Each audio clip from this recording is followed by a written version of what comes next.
سورہ عبس، کلا انہا تذکرہ، یہ لفظ بہت اہم ہے، تذکرہ، ذکرہ، تذکیر، فذکر بالقرآن، کیا معنی ہے اس کے؟ یاد دہانی صحیح ترین ترجمہ ہے، یاد دہانی۔ ایک ہے کسی کو کچھ سکھانا، نئی بات سکھانا، ایک ہے یاد دہانی، اسے ایک چیز معلوم تھی کوئی بھول گیا، یاد کرانا۔ جیسے آپ کے کسی دوست نے آپ کو بہت قیمتی قلم دیا تھا، آپ نے اسے بہت سنبھال کر اپنے ٹرنک میں رکھ دیا، اب سال ہا سال ہو گئے، نہ دوست سے ملاقات، نہ وہ یاد، اچانک آپ نے کسی روز ٹرنک کھولا اور وہ قلم آ گیا، تو آپ کو دوست یاد آ جائے گا کہ نہیں؟ اسی لیے قرآن آفاق و انفس کے لیے آیات کہتا ہے، ہم اپنی آیات دکھائیں گے تمہیں، نشانی جس کو دیکھ کر تم ہمیں پہچانو گے۔ اور تذکرہ کا مطلب کیا ہے؟ پوٹینشلی ایمان ہر انسان کے دل میں موجود ہے، یہ جو روح جو ہمارے قلب کی مسکن نکید ہے، اس میں اللہ کی معرفت بھی ہے، اللہ کی محبت بھی ہے۔ البتہ ذہول کے پردے پڑ گئے ہیں، بھول اور نسیان طاری ہو گیا ہے، ہم دنیا ہی کے اندر گم ہو کر رہ گئے ہیں، ہماری ساری دلچسپیاں دنیا سے ہیں، لہذا ہماری توجہ ہی نہیں ہے۔ ورنہ ہر انسان کے دل میں یہ جو یہاں ہندوستان میں کہتے ہیں آتما اور پرماتما، آتما اور پرماتما کا تو تعلق بہت گہرا ہے، ابتدا میں بنا دی گئی تھی ارواح، جب ہم سب کے سب تمام انسان آدم سے لے کر اور تا قیامت جو انسان آئے گا دنیا میں، ان سب کی ارواح پیدا کر دی گئی، اور پوچھا گیا الستو بربکم قالوا بلا، یاد ہے؟ لہذا یہ تذکرہ ہے، یہ یاد دہانی ہے، تمہارے اندر موجود ہے، اللہ کی معرفت بھی موجود ہے، اللہ کی محبت بھی موجود ہے، لیکن کلا بل ران علی قلوبہم ما کانوا یعملون، ان کے دلوں پر زنگ آ گیا ہے اب ان کے اعمال کی وجہ سے، شیشہ جو ہے وہ زنگ آلود ہو گیا۔ حضور نے فرمایا ان هذه القلوب لتصدع كما يصدع الحديد اذا اصابه الماء، ان دلوں پر بھی زنگ آ جاتا ہے جیسے کہ لوہے کے اوپر پانی پڑتا رہے تو اس کو زنگ آ جاتا ہے۔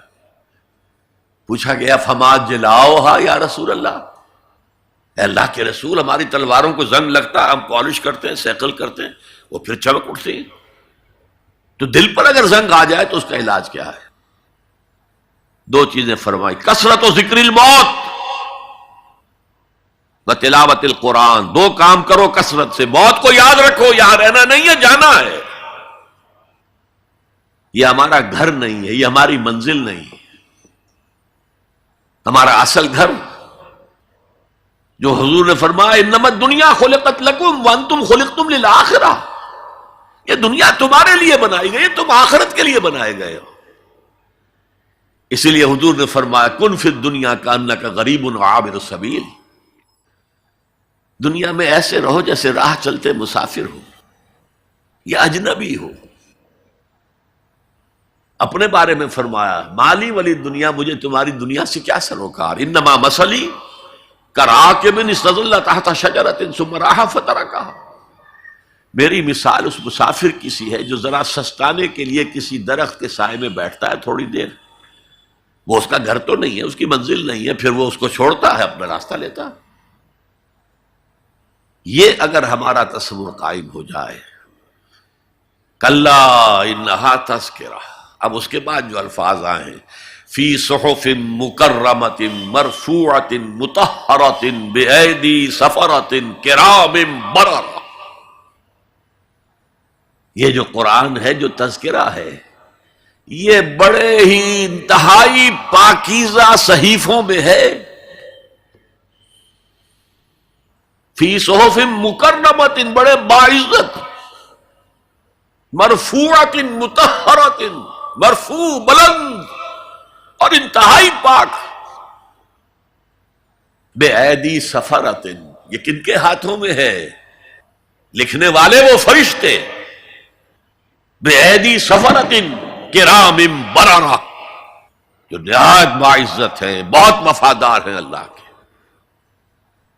یعنی اصل قرآن کہاں ہے؟ لوح محفوظ میں ہے. اصل قرآن کہاں ہے؟ ابھی اگلی اب جو پڑھیں گے ہم، کتاب مکنون، چھپی ہوئی کتاب کے اندر ہے. اصل قرآن کہاں ہے؟ وَإِنَّهَا لَفِي أُمِّ الْكِتَابِ لَدَيْنَا لَعَلِيٌّ عَظِيمٌ.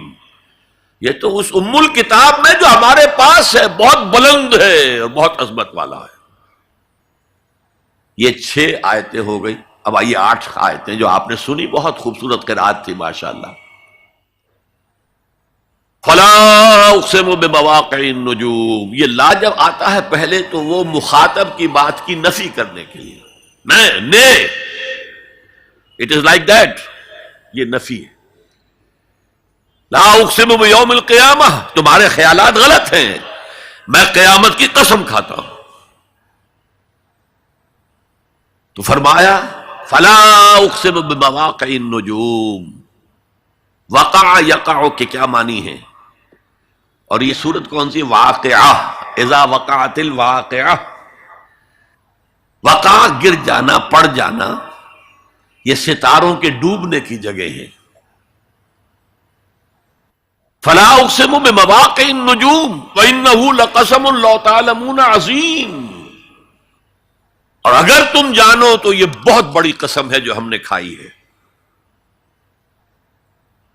اس وقت کا انسان کیا سمجھتا کہ ستارے کہاں جاتے ہیں، کہاں غروب ہوتے ہیں، کہاں گرتے ہیں؟ آج ہمیں معلوم ہے. سورہ حامیم سجدہ میں جو کہا گیا ہے سنریہم آیاتنا فی الآفاق وفی انفسہم حتی یتبین لہم انہ الحق، ہم انہیں اپنی نشانیاں دکھائیں گے آفاق و انفس میں، یہاں تک کہ یہ بات واضح ہو جائے گی کہ قرآن حق ہے. آج ہمیں معلوم ہے خلا میں بلیک ہولز ہیں، اور یہ بلیک ہولز بڑے بڑے ستاروں کے پچکنے سے، پچک جانے سے پیدا ہوئے. اور جب وہ بڑے ستارے پچکتے ہیں، جو خلا پیدا ہوتا ہے، ویکوم، اس میں بڑی طاقت ہوتی ہے. اس کے پاس سے کوئی سیارہ، کوئی ستارہ گزر جائے اسے کھینچ لیتا ہے قبر کے اندر. یہ بلیک ہولز کا تصور. اسی لیے اللہ نے اس وقت کے لوگوں کے لیے کیا کہا؟ فلا اقسم بمواقع النجوم وانہ لقسم لو تعلمون عظیم. انہ لقرآن کریم، یہ بہت باعزت قرآن ہے. فی کتاب مکنون، ایک چھپی ہوئی کتاب میں ہے. لا یمسہ الا المطہرون، اسے چھو ہی نہیں سکتے مگر انتہائی پاک ہستیاں. اس کے کیا معنی ہے؟ پہلی بات تو ہمیں معلوم ہو گئی، مراد فرشتے ہیں. بے ایدی سفرۃ کرام بررہ، اسی کی شرح ہو رہی ہے نا. اسی سے ایک فقہی مسئلہ نکالا گیا کہ بغیر وضو کے ہاتھ نہ لگاؤ. لیکن اس کا اصل مفہوم کیا ہے وہ سمجھیے. قرآن کی روح تک کوئی نہیں پہنچ سکتا جب تک کہ تزکیہ نفس نہ ہو گیا. اگر حب مال، حب دنیا، حب جاہ، حب شہرت، اگر یہ تمام محبت میں دل سے نکل نہ جائیں تو قرآن کی روح تک آپ کی اپروچ نہیں ہوگی. مولانا روم نے کہا ہے، اگرچہ ذرا میں سمجھتا ہوں کہ انہوں نے بہت سخت الفاظ استعمال کیے ہیں، ماز قرآن مغزہا برداشتے اس دخاں پیش سگا انداختے. ہم نے قرآن سے اس کا مغز لے لیا ہے، جو ایسنس ہے وہ کھینچ لیا ہے. ہڈی کا گودا جو ہے وہ ہم نے نکال لیا. ہڈیاں ہم نے پھینک دی ہیں کتوں کے سامنے جو لڑ رہے ہیں. علم کلام کا مسئلہ ہے صفات حق حق سے جدا یا عین ذات. قرآن مخلوق ہے یا نہیں ہے، غیر مخلوق، اور بڑے بڑے ہو رہے ہیں اس کے اوپر. یہ کتے لڑ رہے ہیں ان ہڈیوں کے اوپر. ہم نے اس میں سے اصل شے نکال لی. وہ کیا ہے؟ اللہ کی محبت، اللہ کی معرفت. یہ ہے اصل شے. ماذ قرآن مغزہ برداشتے استخاں پیش سگا انداختے. تو جب تک انسان کا باطن پاک نہ ہو جائے وہ قرآن کے چھلکوں سے کھیلتا رہے گا، چاہے وہ کہنے کو مفسر ہو، قرآن کے باطن تک کبھی نہیں پہنچے گا. فی کتاب مکنون لا یمسہ الا المطہرون تنزیل من رب العالمین. یہ تھوڑا تھوڑا کر کے اتارا گیا ہے رب العالمین کی طرف سے. انزال کے معنی ہے دفعتاً اتار دینا. لیلۃ القدر میں آیا انا انزلناہ فی لیلۃ القدر. رمضان کے بارے میں شہر رمضان الذی انزل فیہ القرآن، باب افعال. لیکن حضور پر ایک دم نہیں اترا، تھوڑا تھوڑا تھوڑا تھوڑا 23 برس میں جا کر اس کی تکمیل ہوئی. اب دیکھیے جو شکوہ کیا اللہ نے، کیا اس جیسی نعمت سے تم مداہنت کر رہے ہو، بے اعتنائی کر رہے ہو، اسے پڑھتے نہیں ہو، اسے سمجھتے نہیں ہو، اس پر عمل نہیں کرتے، اسے اپنا امام نہیں بناتے. تمہارا طرز عمل یہ ہے، بلکہ تم نے اپنا نصیب یہ بنا لیا ہے کہ تم اسے جھٹلا رہے ہو. غور کیجئے، جھٹلانا جو ہے دو طرح کا ہے. ایک ہے زبان سے کہنا کہ یہ نہیں ہے، کوئی اللہ کا کلام نہیں ہے، یہ قرآن وغیرہ جھوٹ، سب اساطیر الاولین ہیں، یہ محمد نے گھڑ لیا ہے وغیرہ وغیرہ، جھٹلانا ہو گیا. ایک جھٹلانا ہے عمل سے جھٹلانا. مان تو لیا اللہ کا کلام ہے، لیکن اس کی حرام کردہ شے کو اپنے لیے حلال کیا ہوا. حدیث نبوی ہے ما آمن بالقرآن من استحل محارمہ، اس شخص کا قرآن پر کوئی ایمان نہیں ہے جو اس کی حرام کردہ چیز کو اپنے لیے حلال ٹھہرا لے.